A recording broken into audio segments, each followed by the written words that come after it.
Hello, everyone, and welcome to Cognitivity Neurosciences channel. We just want to let everyone know what we're planning on doing here. We'll be releasing updates on the company, industry news, and introducing members of the team. So who better to join us for the first one than co-founder and CEO, Dr. Sina Habibi. How are you doing? Hi, everyone. I'm very good. Thank you. Looking forward to talking to you. Good, good. So then let's really kick it off here. What people want to know first is stuff about you. So let's get into your education first. I'm a mechanical engineer by background. Did my PhD at the University of Cambridge in a group called Center for Industrial Photonics. Mm-hmm.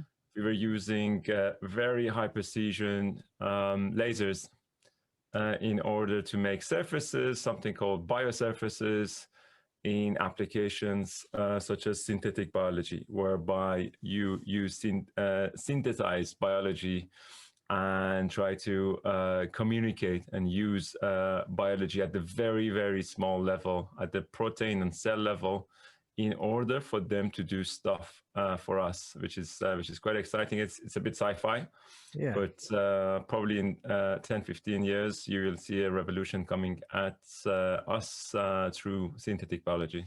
Okay. What really drew you to that? Have you always been kind of a science-focused person? Absolutely. Yeah. I've always liked science, very deep and strong background in math and physics.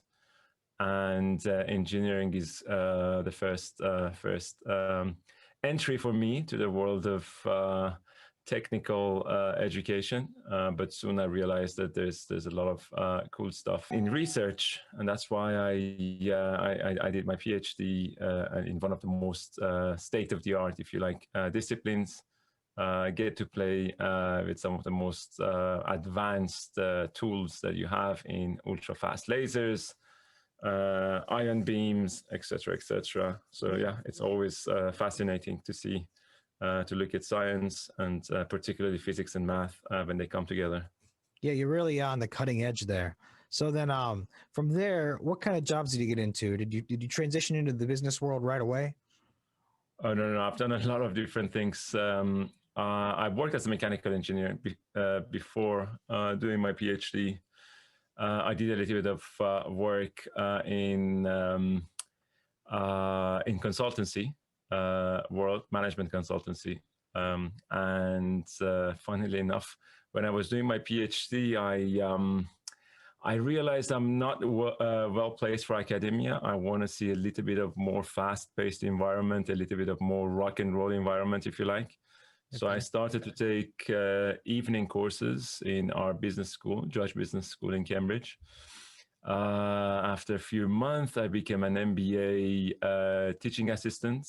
Then in one of the summers of my PhD, I did an internship in a hedge fund. I was doing quant analysis for them because of my mathematical background. I quite enjoyed that. It was the rock and roll that I was looking for. But it didn't have the nerdy side, the technology and science side. So I got quite bored of it quickly. And then I married the two in the world of ventures, where you get to play with both. You get to play with business, finance, and also you have science and technology. Yeah, you found your perfect place to be. And yeah, I mean, I've heard that story a lot where people enjoy the sciences, but they want that fast-paced environment that they have a lot of control of pushing things forward on that bleeding edge. So then how did you go from that to getting involved with Cognitivity? As I said, I was looking for marrying these two together, and I joined a society. I think it was my second year of PhD, called Cambridge University Entrepreneurs. This is a student-run and student finance, if you like. We don't get any financing or any support from university. It's an entrepreneurship society. We do business model competition, business plan competitions, and we get sponsorships from the Cambridge clusters. And the companies, Cambridge has got around 3,000 high-tech companies because of University of Cambridge. Wow. And because of the level of science and technology produced there. So we go to these bigger companies such as ARM. I'm sure you've heard of them. We get some sponsorship from them. Then we give that to the companies that they're going to start from Cambridge for that very early stage proof of concept. And towards my end of my PhD, I became the chair of that society. It's a fantastic and super successful student-run society. I think companies starting from Cambridge University entrepreneurs or Q are combined value have combined value of around £500 million today, and this is quite fascinating knowing that this is just students running this society and spinning out companies. I was chair of that society where I met my co-founder, who was a computational neuroscientist, a rock and roll scientist, if you like. He was finishing his PhD by age 23. Wow. And yeah, he's been at Cambridge, he's been at MIT and briefly at Harvard. He was a computational neuroscientist looking at human vision, putting people inside fMRI, functional MRI. So I'm sure you're aware of MRI machines where you see what active or areas of the brain that becomes more activated during a certain task.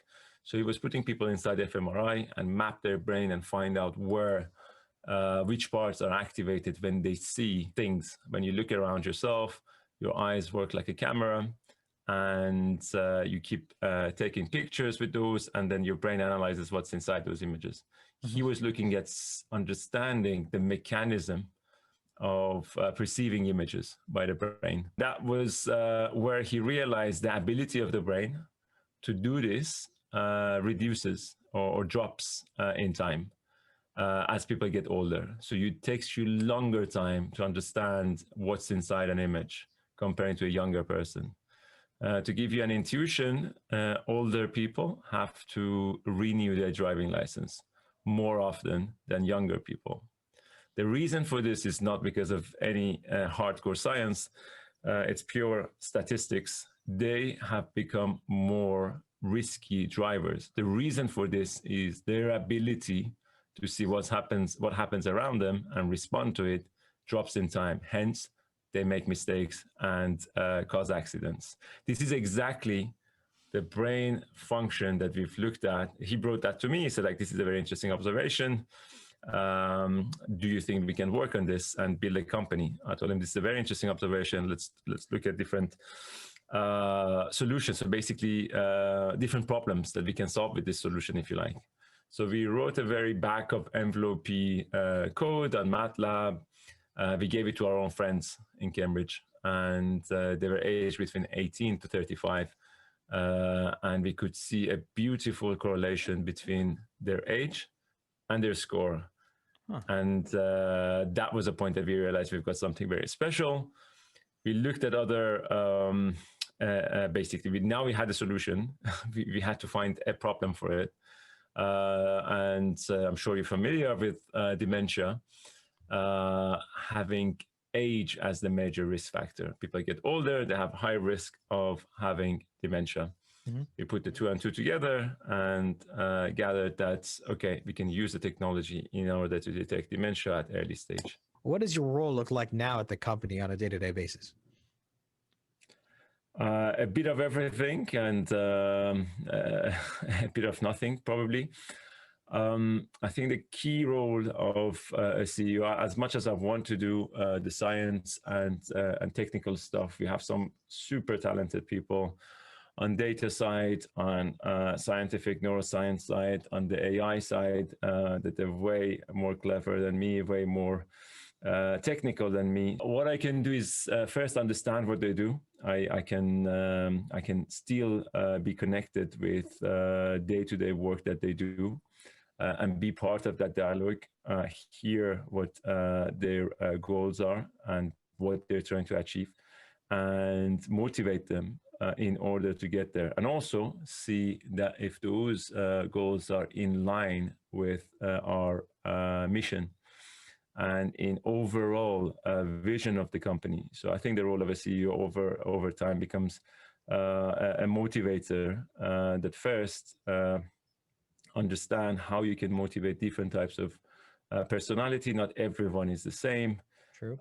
So you need to know your team members, you need to understand them, their personality, and you need to make them feel really important in everything they do, and also align them so that you can get the maximum capacity and performance from them towards the ultimate goal. So you become more of a coach or a manager of a football team, if you like. Yeah. You're not supposed to be the best striker or best defender, but you need to know your personnel, and you need to get them to give you their best performance. Sina, thank you so much for coming on. Thanks everyone for watching. Don't be afraid to leave a comment, like, subscribe, join the conversation.